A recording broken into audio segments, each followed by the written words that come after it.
Sir Topham Hatt had ordered the construction of brand new Motorail Terminals at Tidmouth, Killdane, and Vicarstown in hopes of expanding the Northwestern Railway's business endeavors and increasing passenger convenience. The terminals would allow passengers to take their cars on their train trip and allow automobile companies to quickly move their cars on trains with special flatbeds and coaches from the mainland. Unlike most of the Northwestern Railway's fleet, the Motorail equipment had continuous brakes, meaning a brake van or brake coach wasn't required at the end of the train. The mainline engines, Henry, James, Bear, and Donald and Douglas, were to alternate taking turns pulling the train from Killdane to Tidmouth or to Vicarstown. The limited stop express trains like the Wild Nor'Wester were also being trialed with Motorails, to which Gordon found a bit awkward. Oh, I hope there's no leaves on the hill today. This train is starting to feel awfully heavy. At each terminal, the cars would be unloaded for further transport by lorry or for the passengers to come pick them up. One autumn morning at Tidmouth sheds, James was complaining that he hadn't gotten a turn to pull the train yet. Why hasn't the Fat Controller allowed me to take that monorail... Motorail.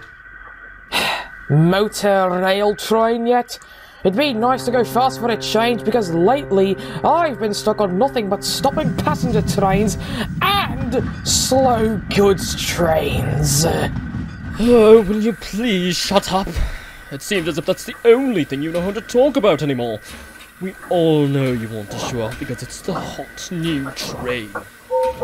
Aye, I couldn't agree more with Gordon. You'll get your chance soon enough, James. James went on complaining, but the engines took no notice. They hoped he would soon forget about it. For now, James was to bring a stopping passenger train all the way from Tidmouth to Vicarstown. While it wasn't a goods train, James didn't much enjoy constantly stopping, because just as soon as he would get up to speed, he would have to stop at each station. Oh, look at me! I'm Henry and I get to take the monorail train. Well, la-di-da to old square wheels. Well, I don't need some fancy schmancy new train anyway. Back at the sheds, Henry was ready to go and set off for the nearby Motorail Terminal. Ooh, I don't like that sound. It might just be a flat spot. We'll make an arrangement for you to go to the works then. Is this the first time you're hearing it? I thought I felt something yesterday, but it's got more noticeable today. It's my right center driving wheel it feels like, but I think I'll be able to manage my trains for today.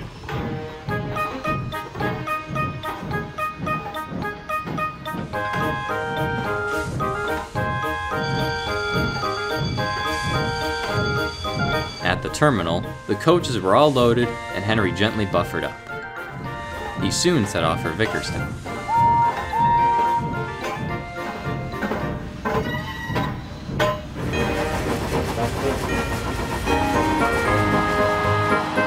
Ah, this is the life! A cool fall breeze, a fast train, no rain. This is delightful! I hate to ruin your mood, old fellow, but your flat spot's starting to feel like something else. You're shaking a lot more than you usually do. Am I? Are you sure it's not just the track? I don't think so. When we stop at Killdane, we'll take a look at your wheel.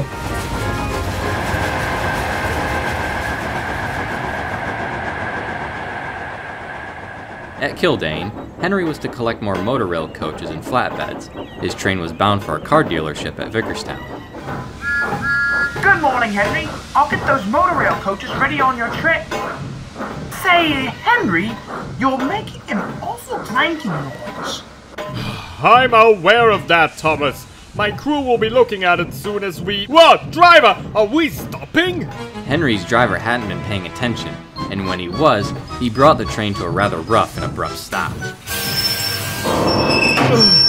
Oh, phew. Sorry about that, Henry. Well, at least we stopped. That certainly didn't feel good on my wheel, though. Henry's crew got out and lightly tapped on his wheels with a hammer to reveal anything that might be loose. We haven't found anything concerning that we could tell. It must be a pretty bad flat spot then. There you go, Henry. Now, you better get that clanking noise fixed, or else we might have to start calling you old square wheels again. Henry remained silent. Soon enough, though, the signal turned green and Henry could set off once more. But as Henry's driver opened the regulator and he began to move, Henry now felt something on his wheel loosen. Whoa! Oh! Ow! The driver! Stop! Something's coming off my wheel! Oh, what's happened to me? Goodness me, Henry! What? What is it? One of your tires has come loose. Good thing we didn't lose it on the main line, that's for sure. Well, this is just a load of rubbish. What about my train? I can't imagine Thomas could take it all the way to Vicarstown. I'll check with the station master and see if there's an engine coming out this way.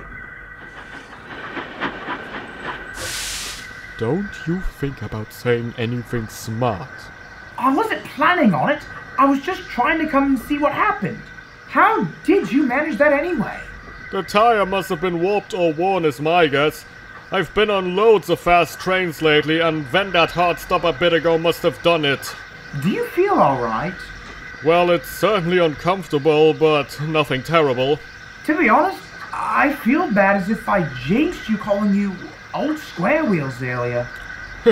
Don't worry about it. I'll run another day. Henry's driver came back with the news. James is due in with a passenger train in about an hour. He's on his way to Vicarstown anyway, so he'll take our train from here. Sorry about this, old boy. Oh, it's fine. But Henry knew James was the last engine he wanted to see right now. James soon arrived and was snarkier than ever. He had completely forgotten about being jealous of not pulling the train. What's this I hear about an engine and a missing tyre? First flat spots, and now you haven't a tyre! Don't worry, Henry. I'll take your train from here and bring in the Motorail with style. This can't go over well. Thomas moved Henry's train and buffered it up to James's. With that, James and his long mixed train pulled out of the station. Come on, gotta make up for lost time. Goodbye, Henry. Sorry about your wheel, but I've got to go. Thomas eyed the train with suspicion as James rounded the bend and disappeared. James was soon enjoying himself enormously as he raced smugly along the line. How convenient of me to be in the right place at the right time. Surely the Fat Controller will always let me pull the Motorail now, if I can manage a passenger train with it too.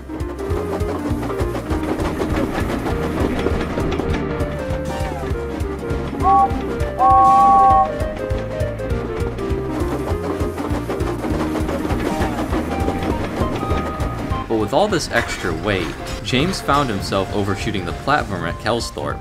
He found this rather embarrassing. Nevertheless, he soon set off again with a jolt to his train. Got to keep moving. Got to keep moving. The sudden yank to his train from the coupler slack made the cars in his train jostle around. No one knew that the wheel chock holding the last car in place wasn't pressed tightly against the car tire, and it had begun to move. James's driver opened the regulator quickly as they made it out into the countryside. But this would prove to be a mistake. As the couplings tightened, it yanked on the rear flatbeds and made the last car jump, and it began to roll backwards as the chock no longer held it tight.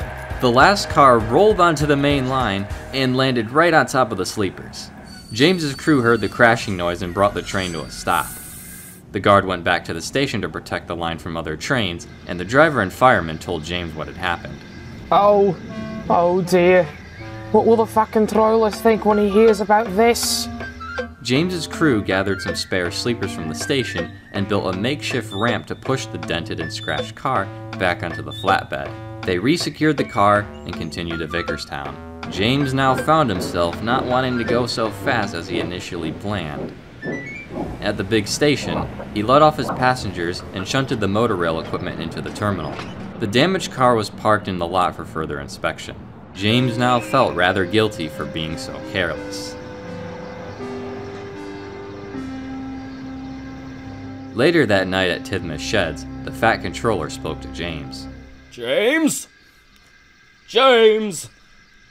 James? James? Huh? Yes, yeah, yes, sir? Regarding your little motorail escapade earlier today, I will say it wasn't entirely your fault. The terminal should have checked to see whether those cars were properly secured and the handbrake was properly applied. However, this rocket-like acceleration I've been told about is not acceptable. I expect you and your crew to be more responsible and conscious on how you're operating. I also think you owe Henry an apology for being as rude as you were to him. I would hope this irresponsible operating and rude behaviour doesn't happen again, James. It won't say, I promise. And I'm very sorry, and I'll apologise to Henry as soon as I see him. I'm glad to hear that. I must be off now. Have a good night, James. Good night, sir. The next day, Sir Topham Hatt had arranged for James to bring a supply train to Crovan's Gate where he'd meet Henry. Have you come to make fun of a crippled engine? No, Henry, I'm sorry. I never really mean the snarky comments I say. It just sort of, comes out before I even think about what I'm going to say. You don't think before you speak. Yeah, you're right. But I'll try to work on that. I swear to it. But again, I'm really sorry if I It's fine, James. We live and learn. I accept your apology. Why don't we just move on from this and remain friends? I'll be back to work soon enough, I'm sure. Thank you. And yes, let's do that. I look forward to seeing your return then. Henry did return a day later, new wheel and all. After hearing about James's desire to improve, Sir Topham Hatt promised James a chance to pull the monorail train properly very soon, while Henry and James remained friends, just as they always had been.